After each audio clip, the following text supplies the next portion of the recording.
Hello Vavers, you're watching YouTube channel USA News Alert. Breaking. Rashida Tlaib issues ominous threat to Trump cabinet member. The Democrats forget their history. It is the root of all their problems. Instead of screaming the sky is falling and issuing threats to Trump and his family and his cabinet, they should look to the past. Bill Clinton fought tooth and nail against Ken Starr. Clinton eventually lost in the courts and the rest is history. Likewise, Barack Obama had Eric Holder stonewall Congress until he was held in contempt. Look, we all know this is going to the courts, so there is no need for personal insults and threats. From BPR, omnipotent Democrats on Capitol Hill are pulling out all the stops to compel Trump administration officials to assist in their partisan digging on President Trump, even holding the threat of jail over the heads of some officials. With no less than 5 separate Democrat-led House committees investigations of Trump underway, and the president having grown tired of the partisan antics in the aftermath of a 2-year, $30 million-plus probe by special counsel Robert Mueller, refusing to further cooperate in a rehashing of the investigation, Democrats are now pushing a Trump cover-up narrative. They're even game for trying to drive a wedge between Trump officials, as was seen Wednesday when Representative Rashida Tlaib, D. Michigan, wielded the threat of legal action like a club over Treasury Secretary Steven Mnuchin, who has thus far resisted efforts by Democrats to access Trump's income tax records.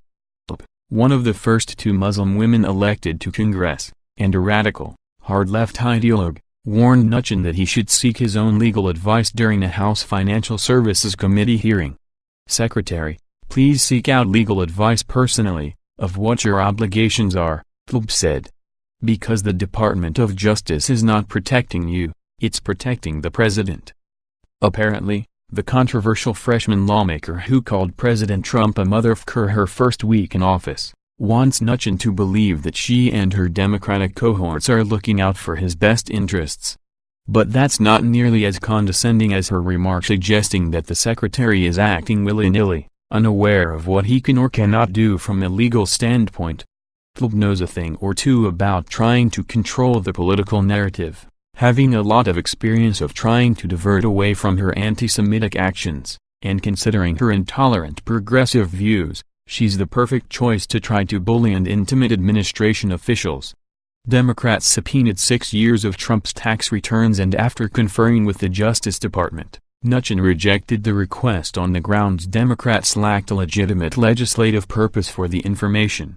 When not disparaging the Holocaust, Tlaib is part of the radical element in her party that is strong-arming Speaker Nancy Pelosi into starting impeachment proceedings against the president. Tlaib introduced an impeachment resolution back in March.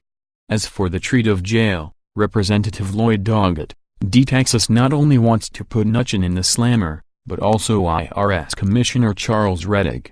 Their crime, according to the Democrat, is stonewalling congressional subpoenas.